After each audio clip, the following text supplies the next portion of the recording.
All right, everybody, welcome back to the layout. So in this layout update, I'm going to go over some of the progress that I've made in the industrial area for staging. I'm going to go over some of the questions that I saw in comments. We're going to answer those. We're going to do another box opening of a tank car, and then we're going to finish up with a cool little op session. So let's get started. All right, so I've been working on the templates for the actual buildings I'm going to be putting in here. So this is going to be the template for the body shop that I'm putting in, and it's going to be a kit bash slash scratch build. All right, and I got the template set up, and that is going to be the actual footprint of the building. I want to keep a good amount of space and area for some junk cars and some car parts and stuff like that. I really want to put a lot of clutter on this particular scene. So I wanted to leave enough room. I didn't want to put too much building, if you know what I mean. I wanted to put just enough that it creates the illusion of what I expect it to be as far as a body shop goes. So as we move along, we have the Chrome Company. This is going to be the Franklin and South Manchester Tribute Kit. So we're going to put that one there. And if you noticed how I did it, I angled it. So what I'm going to do, since I angled this building, and this one is angled to the tracks, what I'm going to do with this road is I'm probably going to come, maybe shift it up just a little bit, come in, and then curve. So I'm thinking about doing that. I think I add a little bit more variety. I don't like straight lines. I like to put everything on an angle if I can. And then we have this building here. Now this is just the stand-in building, but this is going to be the scrapyard. Now let me grab the photo and I'll show you what this building is going to look like. This is going to be a FOSS model, and the model I'm referring to is this right here.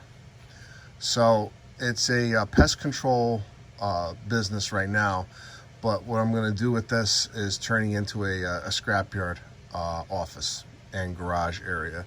So I think this is a good candidate for that. But as far as the footprint, the building's not going to be perfectly to these dimensions because of all the different angles. So it's going to be a little bit different. So like these buildings here, these pretty much are, this is where they're going to be. But this one here is going to have to be fluid. So I don't know exactly where this is going to be, whether it's going to be like that or at an angle. What I'm going to have to do is I'm going to have to build this one before the rest so I can figure out how it's going to be and, you know, the positioning of everything. So these are easy. I can figure that part out, but this one here is going to be a little bit different, and I have to make sure it's in the right spot because this is going to be a scrapyard. So there's going to be a ton of stuff on this area here. I have some castings and my own homemade castings I'm going to use, and then I also have the other side of the tracks that I can put a whole bunch of scenery material in for the scrapyard. The other thing I have to be careful of is the service track for the engine house. I'm going to be putting tanks and sanding equipment here for servicing the engine, so I can't take up too much of this real estate for the scrapyard. So this is where it's going to be for the most part. That's going to be what's going to, you know, that's the picture of the building. I'll put this over here for now. One thing that I'm also working on is this space over here. I believe I mentioned it in an earlier video. This is going to be a yard office or a crew lounge, if you will.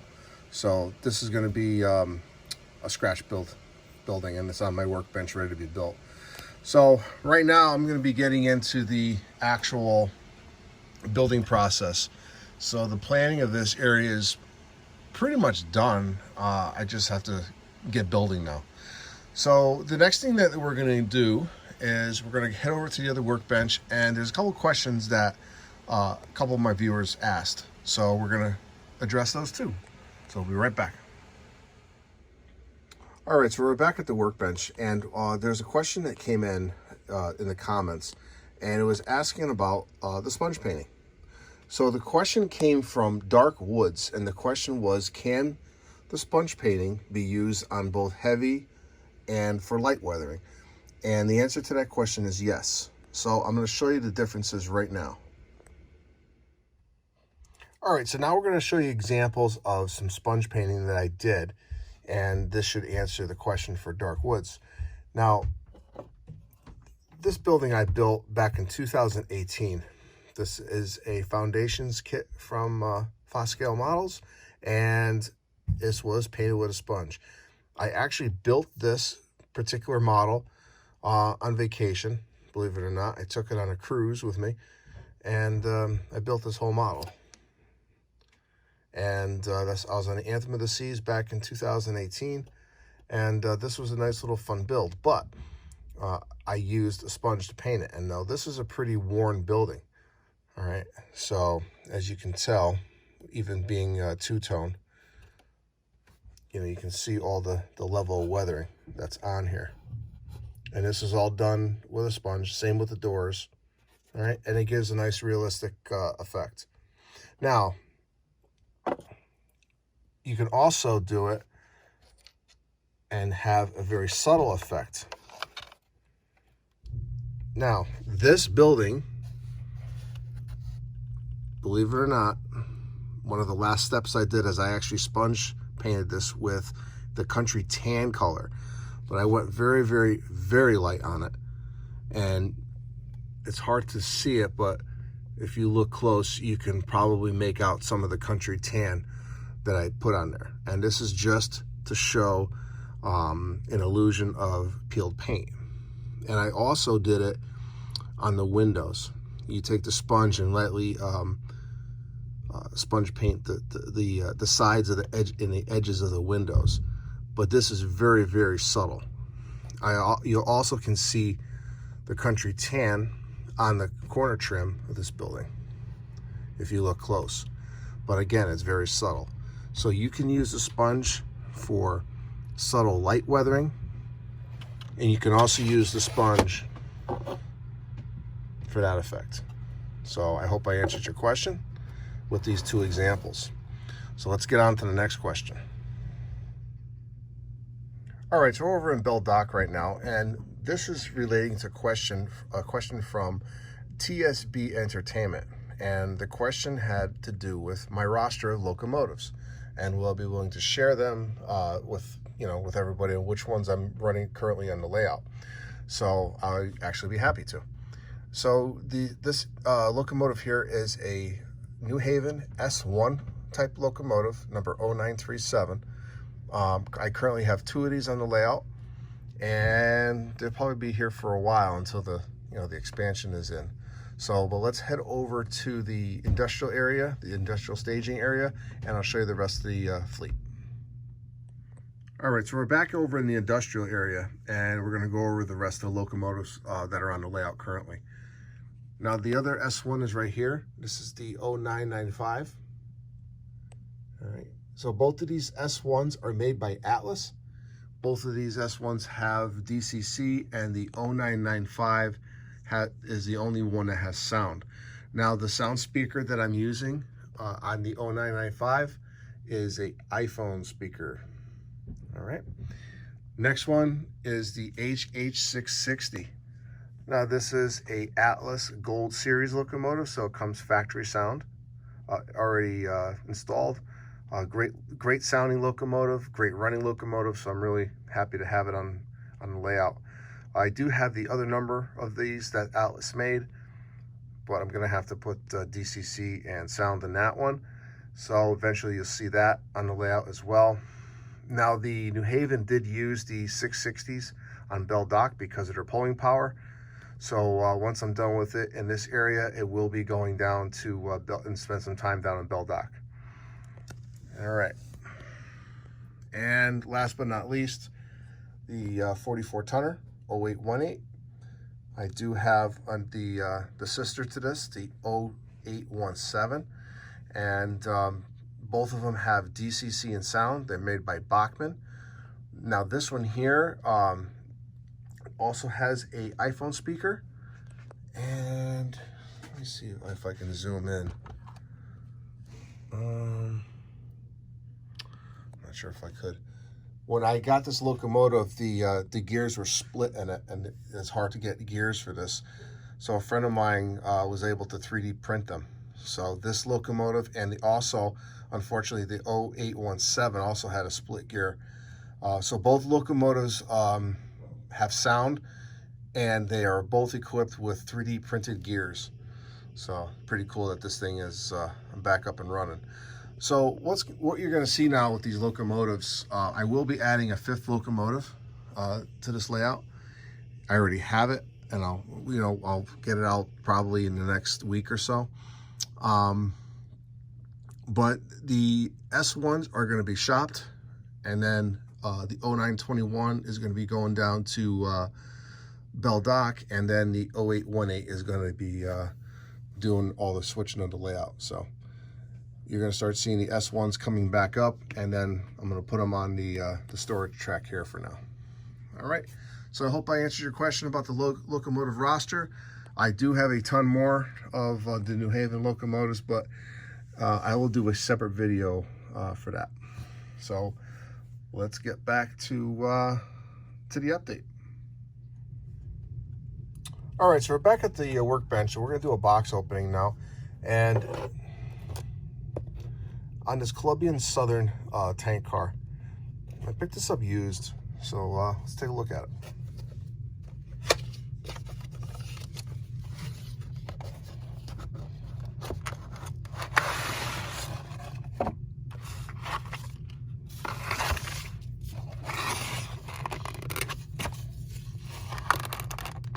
Atlas does make some nice packaging for their stuff, so I rarely get anything that's broken.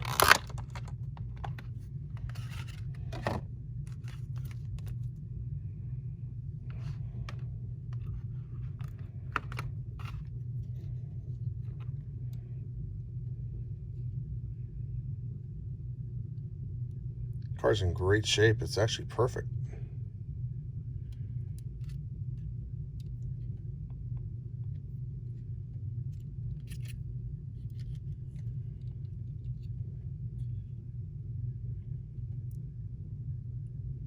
Looks good. All right, so why don't we put it on the layout? All right, so we got the Colombian Southern car on the layout, and I'll include this car in the next op session, so we'll get this thing spotted up at industry somewhere. All right, and now that we have the 0995 started up, we're ready to go. I just wanted to show you that I do have the Norfolk Southern car on the layout, so we're going to be switching that out, and then let's get started.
All right, everybody, so I hope you enjoyed that little mini op session. But before we go, what I wanted to do is go over some of the videos that you're going to see coming out very soon. About 5 years ago, I filmed the layout, the New Haven Railroad from Rick Abramson. Recently, in the last 2 years, that layout has since been moved, deconstructed, and reconstructed in a new location. So recently I was able to go over to see the layout. I actually filmed it, and I'm redoing the series on that layout. The layout has changed a little bit, and you'll see that in the actual video. So right now I have part 1 and part 2 ready to go. You're probably going to see part 3 and part 4, and I'll explain that once you see it, once you see those videos. Now, the other thing that I'm working on is a video on modeling windows for your buildings and structures. Now, the windows, I'm going to cover the masonry windows, and I'm also going to cover the regular framed windows. And finally, I have a video coming out on how to model rusted corrugated steel. So look for that as well. You're going to see all those videos coming out in May, and this pretty much wraps up this layout update. So please give me a like if you haven't already. If you're not already a subscriber, please subscribe. Hit the bell so you can be notified of any new videos that I do. And once again, I just want to thank all my supporters of this channel, all my subscribers. I really appreciate your support. So this is Ron at New Haven Rails. Have a great night. Thanks for watching, and I'll see you at the next layout update.